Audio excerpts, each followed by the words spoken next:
Hello student, स्वागत है आप सभी का। I most welcome you in this session. और ये पार्ट नंबर 2 है कंडीशनल सेंटेंस का, क्योंकि प्रीवियस लेक्चर्स में हमने अचानक हमें इस सेशन को वाइंड अप करना पड़ा, तो बचे हुए पार्ट्स को आज हम पढ़ेंगे। पहला है, if you want to remain healthy you should exercise daily. यदि आप हेल्दी रहना चाहते हैं तो आपको हमेशा हर रोज़ एक्सरसाइज करना चाहिए। एक तरीके का ये सजेशन है, और सजेशन की जगह पे विल, सजेशन वाले सेंटेंसेस में विल की जगह पे शुड का यूज़ करेंगे। 2, if you do not know him you must not open the door. यदि आप उसे नहीं जानते तो आपको दरवाज़ा नहीं खोलना चाहिए। यहाँ पे मस्ट स्ट्रॉन्ग ऑब्लिगेशन के बारे में बात कर रहा है, दैट्स वाई विल की जगह पे मस्ट ही आएगा। 4, अगर वाक्य शिष्टाचार संबंधित निवेदन का हो तो कुड, अब्लिक में इत्यादि जरूरत के अनुसार प्रयोग करें। इफ़ यू मीट हिम, यदि आप उसे मिलते हो, could you tell him to call me up, तो क्या आप उसे कहोगे कि मुझे बुलाए। इस तरीके का यहाँ पे कुड का यूज़ फॉर्मल रिक्वेस्ट के कॉन्टेक्स्ट में किया गया है। 2, if you come to Delhi, यदि आप दिल्ली आओगे, would you come to meet me, तो क्या आप मुझसे मिलने आएंगे। तो यहाँ पे वुड का प्रयोग पोलाइट रिक्वेस्ट के बारे में बात कर रहा है। इफ क्लॉज में प्रेजेंट टेंस के स्थान पर प्रेजेंट कॉन्टिन्यूअस टेंस भी आ सकता है। बिल्कुल।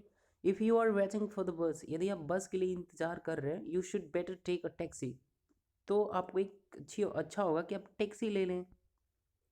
2, if you are not reading the newspaper, यदि आप न्यूज़पेपर नहीं पढ़ रहे हैं, you should let others read it, तो आपको दूसरों को पढ़ने देना चाहिए।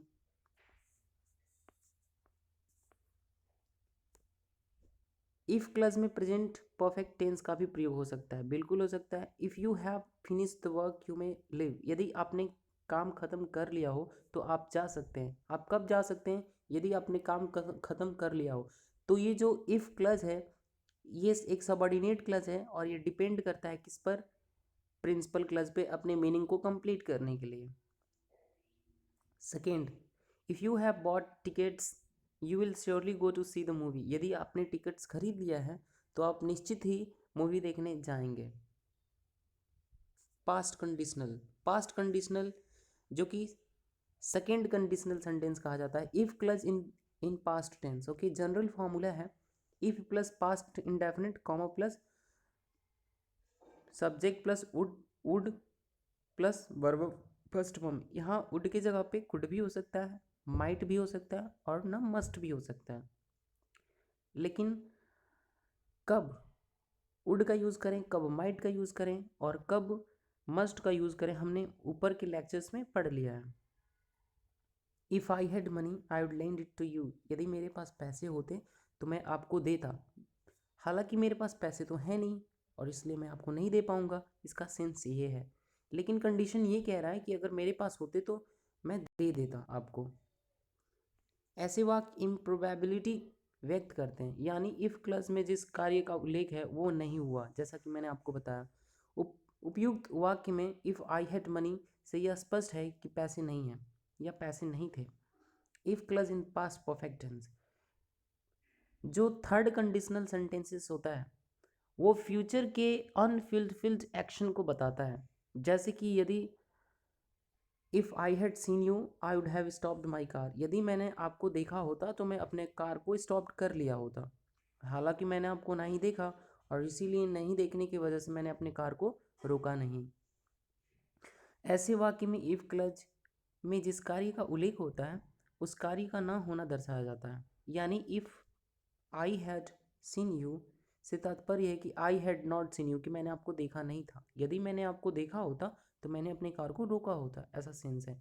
यदि हम लोग स्टेशन पे समय से पहुँचे होते तो हम लोग ट्रेन में बैठ चुके होते। If we had reached the station in time we would have sit in the train, इस तरीके से देगा।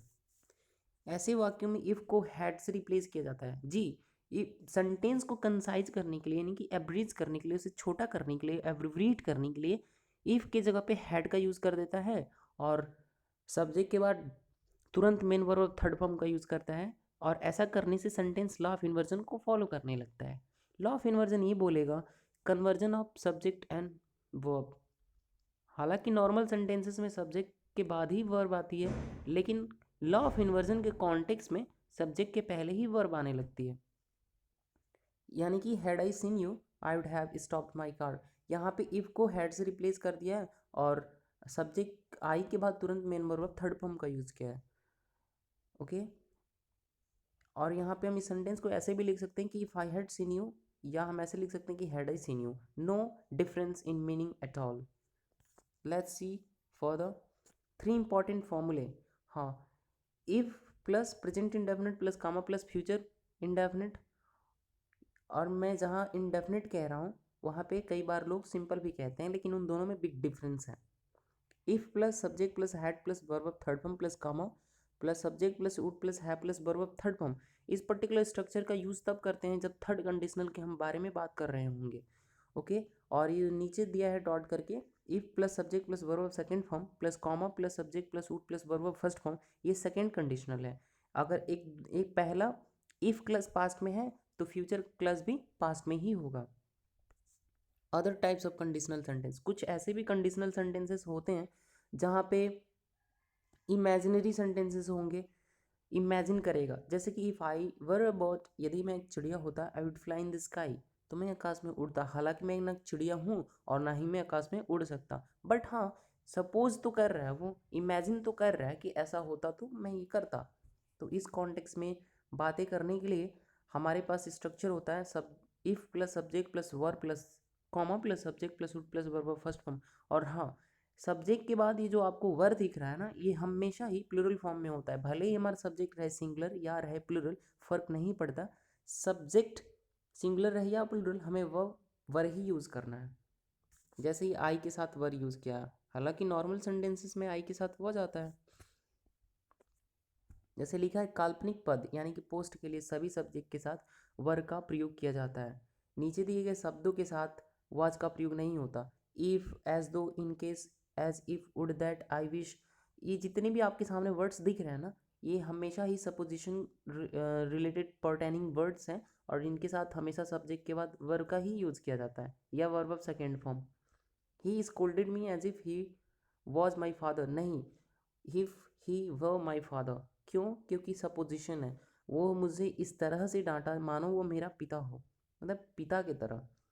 इफ क्लज में हम unless, so long, as soon as, when, provided, suppose, in case, but, for इत्यादि का भी प्रयोग कर सकते हैं। लेकिन हमेशा याद रखिए कि इन जितने भी कंजंक्शंस आपके सामने दिख रहे हैं ये सबऑर्डिनेटिंग कंजंक्शन है, और ये अपने बाद हमेशा प्रेजेंट इंडेफिनिट या तो पास्ट इंडेफिनिट लेंगे, लेकिन फ्यूचर इंडेफिनिट कभी नहीं लेता। Unless you work hard you will not pass, जब तक आप कड़ी मेहनत नहीं करोगे आप पास नहीं करोगे, नहीं हो पाओगे।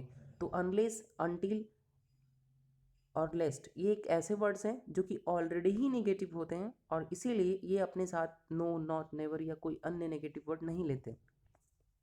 नीचे नोट में दे भी रखा है, अनलेस के साथ नॉट का प्रयोग नहीं होता।